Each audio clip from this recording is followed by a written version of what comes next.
നമസ്കാരം, prime time ന്യൂസിലേക്ക് സ്വാഗതം. പ്രധാന തലക്കെട്ടുകൾ. ഹോർമുസ് കടലിടുക്ക് തുറക്കില്ലെന്ന് പ്രഖ്യാപിച്ച ഇറാൻ. ആവശ്യം അമേരിക്ക ഉപരോധം നീക്കുകയും ആസ്തികൾ വിട്ടു നൽകുകയും വേണമെന്ന്. ആഗോള എണ്ണ വിപണിയിൽ ആശങ്ക തുടരുന്നു. യുഎയിൽ സ്വർണ്ണവിലയിൽ റെക്കോർഡ് കുതിപ്പ്. 24 കാരറ്റ് ഗ്രാമിന് 530 ദിർഹം കടന്നു. വരും ദിവസങ്ങളിലും വില വർധനയ്ക്ക് സാധ്യത. ചാരപ്രവർത്തനം നടത്തിയെന്ന കേസിൽ ബഹ്റൈനിൽ 2 പേർ അറസ്റ്റിൽ. പ്രതികൾക്ക് ജീവപര്യന്തം തടവ്. പിടിച്ചെടുത്ത വസ്തുക്കൾ കണ്ടുകെട്ടാനും കോടതി ഉത്തരവ്. സുഹൈൽ വരുന്നു. കൊടും ചൂടിന് വിട. യുഎഇ വേനലിന്റെ അവസാന ഘട്ടത്തിലേക്ക്. താപനില ക്രമേണ കുറഞ്ഞു തുടങ്ങും. യുഎഇ വിപണിയിൽ സ്വർണ്ണവിലയിൽ വൻ വർധനവ് രേഖപ്പെടുത്തി. 24 കാരറ്റ് സ്വർണത്തിന്റെ വില ഗ്രാമിന് 530 ദിർഹം 25 ഫിൽസായി ഉയർന്നു. രാജ്യാന്തര വിപണിയിലെ മാറ്റങ്ങൾക്കും ആഗോള സാമ്പത്തിക പ്രവണതകൾക്കും പിന്നാലെ യുഎഇയിൽ സ്വർണ്ണവിലയിൽ വൻ ഉയർച്ചയാണ് രേഖപ്പെടുത്തുന്നത്. യുഎയിലെ ഏറ്റവും പുതിയ വിപണി വിവരങ്ങൾ അനുസരിച്ച് 24 കാരറ്റ് സ്വർണത്തിന് ഗ്രാമിന് 530 ദിർഹം 25 ഫിൽസാണ് ഇന്നത്തെ നിരക്ക്. 22 കാരറ്റ് സ്വർണം ഗ്രാമിന് 491 ദിർഹമായും 18 കാരറ്റ് സ്വർണ്ണവില 403 ദിർഹം 50 ഫിൽസായും ഉയർന്നു. വിപണിയിൽ നിരക്കുകൾ ഉയർന്ന നിലവാരത്തിൽ തുടരുമ്പോഴും ദുബായ്, അബുദാബി ഉൾപ്പെടെയുള്ള പ്രധാന നഗരങ്ങളിലെ ജ്വല്ലറികളിൽ നിക്ഷേപകരുടെയും ഉപഭോക്താക്കളുടെയും ശ്രദ്ധ തുടരുന്നുണ്ട്. സുരക്ഷിത നിക്ഷേപം എന്ന നിലയിൽ സ്വർണത്തോടുള്ള താൽപര്യം വർദ്ധിച്ചതാണ് ഉയർന്ന വിലയിലും വിപണിയെ സജീവമാക്കുന്നത്. ആഗോള ധനകാര്യ വിപണികളിലെ അനിശ്ചിതത്വങ്ങളും കറൻസി മൂല്യത്തിലെ വ്യതിയാനങ്ങളുമാണ് ഗൾഫ് മേഖലയിലെ സ്വർണ്ണവിലയെ നേരിട്ട് സ്വാധീനിക്കുന്നത്.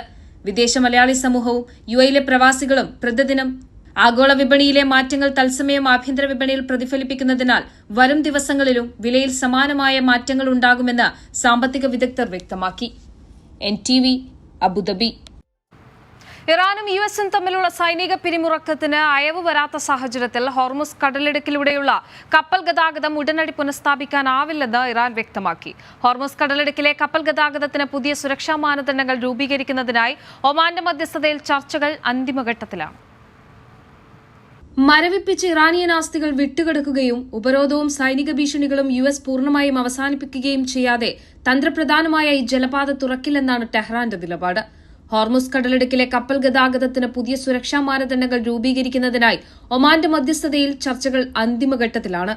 എന്നാൽ സാങ്കേതികവും നാവികവുമായ ധാരണകൾ കൊണ്ട് മാത്രം പ്രശ്നം പരിഹരിക്കപ്പെടില്ലെന്ന് ഇറാൻ വിദേശകാര്യമന്ത്രി അബ്ബാസ് അറാഗ്ചി വ്യക്തമാക്കി. മേഖലയിലെ യുഎസ് നാവികസേനയുടെ സാന്നിധ്യം പിൻവലിക്കുക, ഉപരോധങ്ങൾ നീക്കി മരവിപ്പിച്ച് ഇറാന്റെ വിദേശ ആസ്തികൾ ലഭ്യമാക്കുക, സംഘർഷത്തിൽ സംഭവിച്ച നാശനഷ്ടങ്ങൾക്ക് നഷ്ടപരിഹാരം നൽകുക എന്നീ ആവശ്യങ്ങളാണ് ഇറാൻ പ്രധാനമായും മുന്നോട്ട് വയ്ക്കുന്നത്. ഈ നിബന്ധനകൾ വാഷിംഗ്ടൺ പൂർണ്ണമായും അംഗീകരിക്കുന്നതുവരെ അന്താരാഷ്ട്ര വാണിജ്യ കപ്പലുകൾക്ക് തടസ്സമില്ലാത്ത യാത്ര അനുവദിക്കില്ലെന്ന് ഇറാന്റെ പരമോന്നത ദേശീയ സുരക്ഷാ കൌൺസിൽ വ്യക്തമാക്കിയിട്ടുണ്ട്. അതേസമയം കപ്പൽ ഗതാഗതത്തിന് മേലുള്ള നിയന്ത്രണങ്ങൾ ഇറാൻ നീക്കിയാൽ മാത്രമേ നാവിക ഉപരോധത്തിൽ മാറ്റം വരുത്തൂ എന്നാണ് യുഎസ് നിലപാട്. ചർച്ചകളിൽ പുരോഗതിയുണ്ടെങ്കിലും സുരക്ഷിതമായ ഗതാഗതം ഉറപ്പാക്കപ്പെടണമെന്ന് വാഷിംഗ്ടൺ ആവശ്യപ്പെട്ടു. ഹോർമുസ് പ്രതിസന്ധി നീണ്ടുപോകുന്നത് ആഗോള എണ്ണ വിപണിയെയും ബാധിച്ചിട്ടുണ്ട്. ക്രൂഡ് ഓയിൽ വില വീണ്ടും ഉയരത്തിലേക്ക് കുതിക്കുകയാണ്. ഒമാൻ കേന്ദ്രീകരിച്ച് ഡിപ്ലോമാറ്റിക് ചർച്ചകൾ നടക്കുന്നുണ്ടെങ്കിലും യുഎസും ഇറാനും തങ്ങളുടെ നിലപാടുകളിൽ ഉറച്ചു നിൽക്കുന്നത് പ്രത്യാഘാതം രൂക്ഷമാക്കുന്നു. News desk, NTV. ഇറാന്റെ ഇസ്ലാമിക് റവല്യൂഷണറി ഗാർഡ് കോർപ്സുമായി ചേർന്ന് ചാരപ്രവർത്തനം നടത്തിയെന്ന കേസിൽ ബഹ്റൈനിൽ 2 പേർക്ക് ജീവപര്യന്തം തടവ്. രാജ്യത്തിന്റെ സുരക്ഷയ്ക്കും ദേശീയ താൽപര്യങ്ങൾക്കും ഭീഷണിയാകുന്ന പ്രവർത്തനങ്ങളിൽ ഇറാൻ റവല്യൂഷണറി ഗാർഡ്സിന്റെ നിർദ്ദേശപ്രകാരം പ്രവർത്തിച്ചുവെന്ന കുറ്റമാണ് ഇരുവർക്കുമെതിരെ ചുമത്തിയിരിക്കുന്നത്. IRGCയുമായും അതിന്റെ പ്രവർത്തകരുമായും ആശയവിനിമയം നടത്തുകയും ബഹ്റൈന്റെ ദേശീയ താൽപര്യങ്ങൾക്ക് ഹാനികരമായ ശത്രുതാപരവും ഭീകരവുമായ പ്രവർത്തനങ്ങൾക്ക് സഹായം നൽകുകയും ചെയ്ത 2 പേർക്ക് ജീവപര്യന്തം തടവെന്ന് പബ്ലിക് പ്രോസിക്യൂഷൻ അറിയിച്ചു. കേസിൽ പിടിച്ചെടുത്ത വസ്തുക്കൾ കണ്ടുകെട്ടാനും കോടതി ഉത്തരവിട്ടു. ഇറാനിലെ തീവ്രവാദ സംഘങ്ങളെ പിന്തുണച്ചതിന്റെ പേരിൽ മറ്റു 3 പേർക്ക് 10 വർഷം ശിക്ഷയും നൽകിയതായി ബഹ്റൈൻ അറിയിച്ചു. ബഹ്റൈനെ ലക്ഷ്യമിട്ട ഇറാന്റെ ഭീകരാക്രമണങ്ങൾക്ക് പിന്തുണ പ്രകടിപ്പിക്കുന്ന തരത്തിലുള്ള ഒരു സമൂഹ മാധ്യമ അക്കൌണ്ട് സൈബർ ക്രൈം ഡയറക്ടറേറ്റ് കണ്ടെത്തിയതോടെയാണ് അന്വേഷണം ആരംഭിച്ചതെന്ന് പ്രോസിക്യൂഷൻ വ്യക്തമാക്കി. അക്കൌണ്ട് കൈകാര്യം ചെയ്തിരുന്നയാളെ അന്വേഷണ ഉദ്യോഗസ്ഥർ അറസ്റ്റ് ചെയ്തു. അക്കൌണ്ട് താനാണ് നിയന്ത്രിച്ചിരുന്നതെന്നും രാജ്യത്തിന്റെ പുറത്തുള്ള മറ്റൊരു പ്രതിയുമായി ആശയവിനിമയം നടത്തിയിരുന്നുവെന്നും പ്രതി സമ്മതിച്ചതായി അധികൃതർ അറിയിച്ചു. ബഹ്റൈനിൽ നിന്നുള്ള വിവിധ സ്ഥലങ്ങളുടെ വിവരങ്ങളും മറ്റും ഇയാൾ പുറത്തുള്ള പ്രതിക്ക് കൈമാറിയതായും അന്വേഷണത്തിൽ കണ്ടെത്തി. പ്രതിയുടെ ഇലക്ട്രോണിക് ഉപകരണങ്ങളിൽ നടത്തിയ ഫോറൻസിക് പരിശോധന, സാക്ഷിമൊഴികൾ, പ്രതിയുടെ തന്നെ മൊഴികൾ എന്നിവ കുറ്റം തെളിയിക്കുന്നതിന് സഹായകമായി. NTV, Bahrain. ദുബൈയിലെ റോഡ് അടിസ്ഥാന സൗകര്യങ്ങളുടെ ഗുണനിലവാരം അളക്കുന്ന അസറ്റ് കണ്ടീഷൻ ഇൻഡെക്സിൽ 95% നേട്ടത്തോടെ ആഗോളതലത്തിൽ മുൻനിരയിലെത്തി Dubai roads and transport authority. Road ശൃംഖലയുടെ പൂർണ്ണമായ കവറേജ്, കൃത്യമായ ഡാറ്റ ശേഖരണം, ലിഡാർ, ആർട്ടിഫിഷ്യൽ ഇന്റലിജൻസ് സാങ്കേതിക വിദ്യകളുടെ ഉപയോഗം, വാർഷിക പരിശോധനകൾ, ജിയോഗ്രാഫിക് ഇൻഫർമേഷൻ സിസ്റ്റവുമായുള്ള സംയോജനം എന്നിവയാണ് നേട്ടത്തിന് കാരണം. അടിസ്ഥാന സൗകര്യ വികസനത്തിലും പരിപാലനത്തിലും RTA നടപ്പിലാക്കുന്ന മുൻകരുതൽ പ്രവർത്തനങ്ങളുടെയും ഡിജിറ്റൽ സംവിധാനങ്ങളുടെയും കൃത്യതയാണ് അസറ്റ് കണ്ടീഷൻ ഇൻഡെക്സിൽ 95% നേട്ടം കൈവരിക്കാൻ കാരണം. നഗരത്തിന്റെ ഭാവി വികസന ലക്ഷ്യങ്ങൾക്ക് അനുയോജ്യമായ രീതിയിലാണ് റോഡ് ശൃംഖലയുടെ പ്രവർത്തനക്ഷമത അതോറിറ്റി വിലയിരുത്തുന്നത്. റോഡുകളുടെ നിർമ്മാണ രീതി, അവയുടെ കാലപ്പഴക്കം, കേടുപാടുകൾ എന്നിവ കൃത്യമായി പരിശോധിച്ച് 0 മുതൽ 100 വരെയുള്ള സ്കോറിലേക്ക് മാറ്റുന്ന ശാസ്ത്രീയ രീതിയാണ് അസറ്റ് കണ്ടീഷൻ ഇൻഡെക്സ്. ഈ വിവരങ്ങൾ ഉപയോഗിച്ച് അറ്റകുറ്റപ്പണികൾ എപ്പോൾ വേണമെന്ന് കൃത്യമായി തീരുമാനിക്കാനും സാമ്പത്തിക നഷ്ടം ഒഴിവാക്കാനും അതോറിറ്റിക്ക് സാധിക്കുന്നു. 5 പ്രധാന മേഖലകളിലെ മികച്ച പ്രകടനമാണ് RTA ഈ നേട്ടത്തിന് അർഹമാക്കിയത്. റോഡ് ശൃംഖലയുടെ പൂർണ്ണമായ കവറേജ്, കൃത്യമായ ഡാറ്റ ശേഖരണം, ലിഡാർ, ആർട്ടിഫിഷ്യൽ ഇന്റലിജൻസ് സാങ്കേതിക വിദ്യകളുടെ ഉപയോഗം, വാർഷിക പരിശോധനകൾ, ജിയോഗ്രാഫിക് ഇൻഫർമേഷൻ സിസ്റ്റവുമായുള്ള സംയോജനം, ഗതാഗത തടസ്സങ്ങൾ ഉണ്ടാക്കാതെ റോഡുകളുടെ നിലവാരം പരിശോധിക്കാൻ പ്രത്യേക വാഹനങ്ങളിൽ ഘടിപ്പിച്ച ലിഡാർ സാങ്കേതിക വിദ്യയാണ് RTA ഉപയോഗിക്കുന്നത്. റോഡ് ഉപരിതലം, ട്രാഫിക് സിഗ്നലുകൾ, സൈൻ ബോർഡുകൾ, ലൈറ്റുകൾ, സുരക്ഷാ ബാരിയറുകൾ തുടങ്ങി 38-ലധികം ഘടകങ്ങൾ വാഹനം ഓടിച്ചിടുമ്പോൾ തന്നെ ഡിജിറ്റലായി സർവേ ചെയ്യാൻ ഈ സംവിധാനത്തിലൂടെ സാധിക്കും. പരമ്പരാഗത പരിശോധനാ രീതികളേക്കാൾ 95% വരെ കൃത്യത നൽകുന്നതാണ് ഈ ഡിജിറ്റൽ സംവിധാനം. NTV, Dubai. Dubai roads and transport authority സംഘടിപ്പിക്കുന്ന 14ാമത് ദുബായ് അവാർഡ് ഫോർ സസ്റ്റൈനബിൾ ട്രാൻസ്പോർട്ടിലേക്ക് നാമനിർദ്ദേശങ്ങളുടെ പ്രവാഹം. ജൂലൈ 31-ന് നാമനിർദ്ദേശങ്ങൾ സമർപ്പിക്കാനുള്ള സമയം അവസാനിപ്പിച്ചപ്പോൾ പ്രതീക്ഷിച്ചതിലും 400%-ലധികം അപേക്ഷകൾ ലഭിച്ചതായി അധികൃതർ അറിയിച്ചു. വിവിധ വിഭാഗങ്ങളിലായി 750-ലധികം എൻട്രികളാണ് ഇത്തവണ RTAയുടെ 14ാമത് ദുബായ് അവാർഡ് ഫോർ സസ്റ്റൈനബിൾ ട്രാൻസ്പോർട്ടിലേക്ക് രജിസ്റ്റർ ചെയ്തത്. UAEക്ക് പുറമെ മിഡിൽ ഈസ്റ്റ്, നോർത്ത് ആഫ്രിക്ക മേഖലയിലെ വിവിധ സർക്കാർ, അർദ്ധ സർക്കാർ സ്ഥാപനങ്ങൾ, സ്വകാര്യ കമ്പനികൾ, സർവകലാശാലകൾ, ഗവേഷണ കേന്ദ്രങ്ങൾ എന്നിവയിൽ നിന്ന് വലിയ പങ്കാളിത്തമാണ് അവാർഡിന് ലഭിച്ചത്.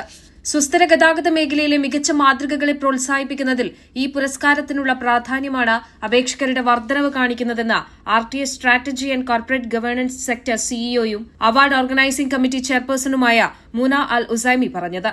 എല്ലാ എൻട്രികളും സുതാര്യവും കൃത്യവുമായ മാനദണ്ഡങ്ങൾ മുൻനിർത്തി വിലയിരുത്തുമെന്നും ഏറ്റവും മികച്ചതും പ്രായോഗികവുമായ പദ്ധതികൾ തെരഞ്ഞെടുക്കുമെന്നും അധികൃതർ കൂട്ടിച്ചേർത്തു. ഇത്തവണ പുരസ്കാര ഘടനയിൽ വിപുലമായ മാറ്റങ്ങളാണ് വരുത്തിയിട്ടുള്ളത്. അവാർഡുകളുടെ എണ്ണം 12 ഉയർത്തി. എലൈറ്റ്, സസ്റ്റൈനബിലിറ്റി, ഇൻക്ലൂസിവിറ്റി, ഇന്നൊവേഷൻ എന്നീ 4 പ്രധാന വിഭാഗങ്ങളിലായാണ് പുരസ്കാരങ്ങൾ നൽകുന്നത്. നഗരങ്ങളിലെ സുസ്ഥിര വികസനം, ഹരിത ഊർജ്ജ ഉപയോഗം, സുരക്ഷിത ഗതാഗതം, വിദ്യാർത്ഥികളുടെ പുതിയ ആശയങ്ങൾ തുടങ്ങിയ മേഖലകൾക്ക് ഇത്തവണ പ്രത്യേക പരിഗണനയുണ്ട്. 2008-ൽ തുടക്കമിട്ട അവാർഡ് ആഗോളതലത്തിൽ ഗതാഗത മേഖലയിൽ ഉണ്ടാകുന്ന മാറ്റങ്ങൾക്കനുസൃതമായാണ് പ്രവർത്തിക്കുന്നത്. സമർപ്പിക്കപ്പെട്ട പദ്ധതികളുടെ മൂല്യനിർണ്ണയം പൂർത്തിയാക്കി വരും മാസങ്ങളിൽ വിജയിയെ പ്രഖ്യാപിക്കും. NTV, Dubai. UAEയിൽ കൊടും വേനലിന്റെ അവസാന ഘട്ടത്തിന് തുടക്കമായി. ഇന്ന് അൽ ഖുലൈബിൻ നക്ഷത്രം ഉദിച്ചതോടെയാണ് അറേബ്യൻ ഉപദ്വീപിലെ പരമ്പരാഗത വേനൽക്കാലമായ അൽ ഖൈസ് അവസാനഘട്ടമായ മറാഖിയാത്ത് അൽ ഗലായിദ് ആരംഭിച്ചത്. തീരപ്രദേശങ്ങളിൽ ഉൾപ്പെടെ താപനില ക്രമേണ കുറയാൻ തുടങ്ങുമെന്ന് കാലാവസ്ഥാ നിരീക്ഷണ കേന്ദ്രം അറിയിച്ചു. മണിക്കൂറിൽ 40 കിലോമീറ്റർ വരെ വേഗത്തിൽ കാറ്റ് വീശാനും പൊടിക്കാറ്റിനും സാധ്യതയുണ്ട്. ഈ മാസം UAEയിൽ ചൂടിനൊപ്പം ഈർപ്പവും ശക്തമായിരിക്കും. ഇന്ത്യൻ കാലാവസ്ഥാ വ്യവസ്ഥയുമായി ബന്ധപ്പെട്ട സീസണൽ ന്യൂനമർദ്ദവും തെക്ക് പടിഞ്ഞാറൻ മേഖലകളിലെ താപന്യൂനമർദ്ദവും രാജ്യത്തെ കാലാവസ്ഥയെ സ്വാധീനിക്കും. കിഴക്കൻ തെക്കൻ മേഖലകളിൽ ഉച്ചയ്ക്ക് ശേഷം സംവഹന മേഘങ്ങൾ രൂപപ്പെട്ട് മഴ ലഭിക്കാനും സാധ്യതയുണ്ടെന്ന് അധികൃതർ അറിയിച്ചു. ഇന്ന് അൽ ഖുലൈബിൻ നക്ഷത്രം ഉദിച്ചതോടെയാണ് അറേബ്യൻ ഉപദ്വീപിലെ പരമ്പരാഗത വേനൽക്കാലമായ അൽ ഖൈസ് അവസാനഘട്ടമായ മറാഖിയാത്ത് അൽ ഖലായിദ് ആരംഭിച്ചത്. എമിറേറ്റ്സ് ആസ്ട്രോണമിക്കൽ സൊസൈറ്റി ചെയർമാനും Arab union for astronomy and space സയൻസിലെ അംഗവുമായ ഇബ്രാഹിം അൽ ജർവാൻ പറയുന്നതനുസരിച്ച് ഈ കാലയളവ് ഇന്നു മുതൽ സെപ്റ്റംബർ 3 വരെ നീളും. വർഷത്തിലെ ഏറ്റവും ചൂടേറിയ കാലത്തിന്റെ അവസാന ഘട്ടമായാണ് ഇതിനെ കണക്കാക്കുന്നത്. എന്നാൽ ഇതോടെ ചൂട് പെട്ടെന്ന് കുറയില്ലെന്നും അധികൃതർ അറിയിച്ചു. UAEയുടെ ഉൾപ്രദേശങ്ങളിൽ താപനില 48 ഡിഗ്രി സെൽഷ്യസ് വരെ ഉയരാമെന്ന് അധികൃതർ മുന്നറിയിപ്പ് നൽകി. NTV, Abu Dhabi. UAE president Sheikh Mohamed bin Zayed Al Nahyan അബുദാബിയിലെ മുഷ്റഫ് മാളിലുള്ള ലുലു ഹൈപ്പർ മാർക്കറ്റ് സന്ദർശിച്ചു. പ്രതിസന്ധിയുടെ ഘട്ടത്തിൽ ഭക്ഷ്യവസ്തുക്കളുടെയും അവശ്യ സാധനങ്ങളുടെയും വിതരണം തടസ്സപ്പെടാതെ ഉറപ്പാക്കുകയും വിപണിയിൽ വിലസ്ഥിരത നിലനിർത്താൻ നടപടികൾ സ്വീകരിക്കുകയും ചെയ്ത ലുലു ഗ്രൂപ്പിന്റെ പ്രവർത്തനങ്ങളെ അദ്ദേഹം നേരിട്ട് അഭിനന്ദിച്ചു. രാജ്യത്ത് സാധനങ്ങളുടെ ലഭ്യത ഉറപ്പാക്കുന്നതിനൊപ്പം ഉപഭോക്താക്കൾക്ക് താങ്ങാനാകുന്ന വിലയിൽ അവശ്യവസ്തുക്കൾ ലഭ്യമാക്കുന്നതിൽ സ്വകാര്യ മേഖലയ്ക്കുള്ള പങ്കും സന്ദർശനം അടിവരയിട്ടു. പ്രതിസന്ധി ഘട്ടങ്ങളിലും ജനങ്ങളുടെ ആവശ്യങ്ങൾക്കൊപ്പം നിൽക്കുകയും ഭക്ഷ്യസുരക്ഷയും വിപണിയിലെ സ്ഥിരതയും ഉറപ്പാക്കാൻ സഹകരിക്കുകയും ചെയ്തു. ലുലു ഗ്രൂപ്പിന്റെ നേതൃത്വത്തെയും ജീവനക്കാരെയും അഭിനന്ദിച്ചു. Lulu group chairman MA Yusuf അലിയും മറ്റുയർന്ന ഉദ്യോഗസ്ഥരും അദ്ദേഹത്തെ സ്വീകരിച്ചു.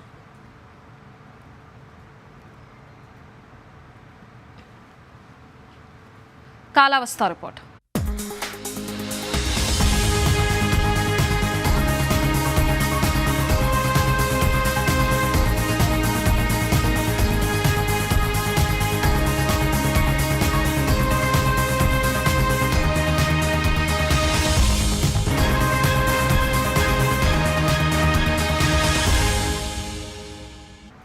സ്വർണ്ണവില.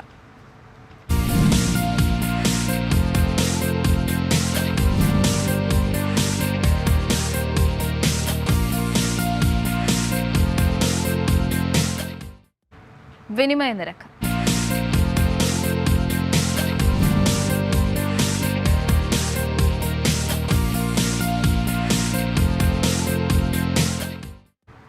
പ്രധാന തലക്കെട്ടുകൾ ഒരിക്കൽ കൂടി. ഹോർമുസ് കടലിടുക്ക് തുറക്കില്ലെന്ന് പ്രഖ്യാപിച്ച ഇറാൻ. ആവശ്യം അമേരിക്ക ഉപരോധം നീക്കുകയും ആസ്തികൾ വിട്ടു നൽകുകയും വേണമെന്ന്. ആഗോള എണ്ണ വിപണിയിൽ ആശങ്ക തുടരുന്നു. UAEയിൽ സ്വർണ്ണവിലയിൽ റെക്കോർഡ് കുതിപ്പ്. 24 കാരറ്റ് ഗ്രാമിന് 530 ദിർഹം കടന്നു. വരും ദിവസങ്ങളിലും വില വർധനയ്ക്ക് സാധ്യത. ചാരപ്രവർത്തനം നടത്തിയെന്ന കേസിൽ ബഹ്റൈനിൽ 2 പേർ അറസ്റ്റിൽ. പ്രതികൾക്ക് ജീവപര്യന്തം തടവ്. പിടിച്ചെടുത്ത വസ്തുക്കൾ കണ്ടുകെട്ടാനും കോടതി ഉത്തരവ്. സുഹൈൽ വരുന്നു. കൊടും ചൂടിന് വിട. UAE വേനലിന്റെ അവസാന ഘട്ടത്തിലേക്ക്. താപനില ക്രമേണ കുറഞ്ഞു തുടങ്ങും.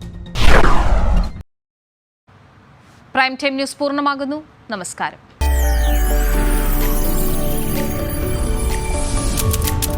NTV UAE to the world.